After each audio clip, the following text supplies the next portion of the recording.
Shriji food. હું છું મનીષા ઠક્કર. આજે આપણે શીતળા સાતમ માટે રાંધણ છઠ પર બનાવી શકીએ એવા સરસ મજાના ટેસ્ટી અને ક્રિસ્પી ખાટા વડા બનાવીશું. તો ચાલો આને બનાવવાનું શરૂ કરીએ.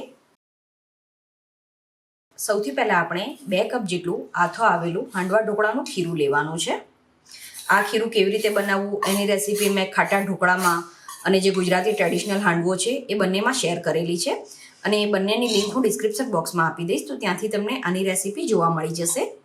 હવે આમાં 5 થી 6 વાટેલા લીલા મરચાં એડ કરવાના. લીલા મરચાંની ક્વોન્ટિટી તમે ઘરમાં જેવું તીખું ખાતા હોય એ પ્રમાણે ઓછી વધતી કરી શકો. પછી અડધી ચમચી કે સ્વાદ પ્રમાણે મીઠું ઉમેરવાનું. હળદર ખીરાનો આથો લાવતી વખતે જ એડ કરી હોય એટલે અત્યારે ફરીથી એકદમ થોડીક જ હળદર એડ કરવાની છે. પછી એક નાની ચમચી કે તમે જેવું તીખું ખાતા હોય એ પ્રમાણે લાલ મરચું એડ કરવાનું. આની સાથે જ 2 ચમચી જેટલા તલ એડ કરવાના છે. થોડી ઝીણી સમારેલી કોથમીર એડ કરવાની. ઓપ્શનલ છે, કોથમીર તમારી પાસે ના હોય તો સ્કીપ કરી શકો છો. હવે આ બધી વસ્તુને સરસ રીતે મિક્સ કરી દેવાની. તમને જો ખાટા મીઠા વડા પસંદ હોય તો તમે આમાં સહેજ ગળપણ પણ એડ કરી શકો છો. અત્યારે આપણે ખાટા વડા બનાવીએ છીએ એટલે આમાં ગળપણ એડ નથી કર્યું. જો ગળપણ એડ કરવું હોય તો આટલા માપમાં તમે થોડો ગોળ અથવા તો 2 નાની ચમચી જેટલી ખાંડ એડ કરી શકો.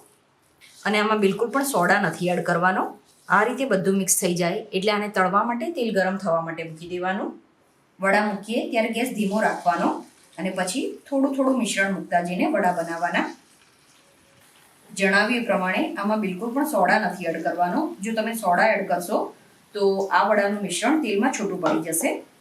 હવે ગેસ મીડિયમ ફ્લેમ પર કરી દેવાનો. થોડી વાર એને એની જાતે જ ફ્રાય થવા દેવાના અને તરત જ ફેરવવાના નથી. આ રીતે વડા તળાઈને થોડા ઉપર આવે પછી એને ફેરવવાના. હવે આને સરસ ક્રિસ્પી ફ્રાય કરવાના છે. આનું બહારનું પડ ક્રિસ્પી બનતું હોય છે અને જ્યારે વડાને તમે ખાઓ ત્યારે ખાવામાં એ પોચા લાગતા હોય છે. અને આ રીતે વડા બનાવીને એ ઠંડા થઈ જાય પછી તમે એને ડબ્બામાં ભરીને 4 થી 5 દિવસ સુધી સ્ટોર કરી શકો છો. ફ્રેન્ડ્સ, આની સાથે જ મેં ચેનલ ઉપર બીજી પણ ઘણી બધી શીતળા સાતમના રિલેટેડ રેસીપી બતાવેલી છે જેની લિંક પણ ડિસ્ક્રિપ્શન બોક્સમાં આપી છે, તો ત્યાંથી તમને બીજી રેસીપી જોવા મળી જશે. આને ક્યારેય પણ હાઈ ફ્લેમ ઉપર નહીં તળવાના, નહીં તો બહારથી તો આનો કલર તમને બદલાયેલો લાગશે પણ વડા ખાવામાં અંદરથી કાચા લાગે.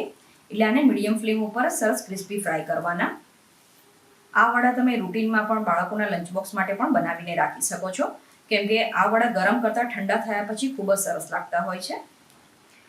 આ રીતે વડા એકદમ સરસ ગોલ્ડન બ્રાઉન કલરના અને ક્રિસ્પી તળાઈ જાય એટલે એને એક થાળીમાં લઈ લેવાના અને આ જ રીતે આપણે બાકીના તળીને તૈયાર કરવાના છે.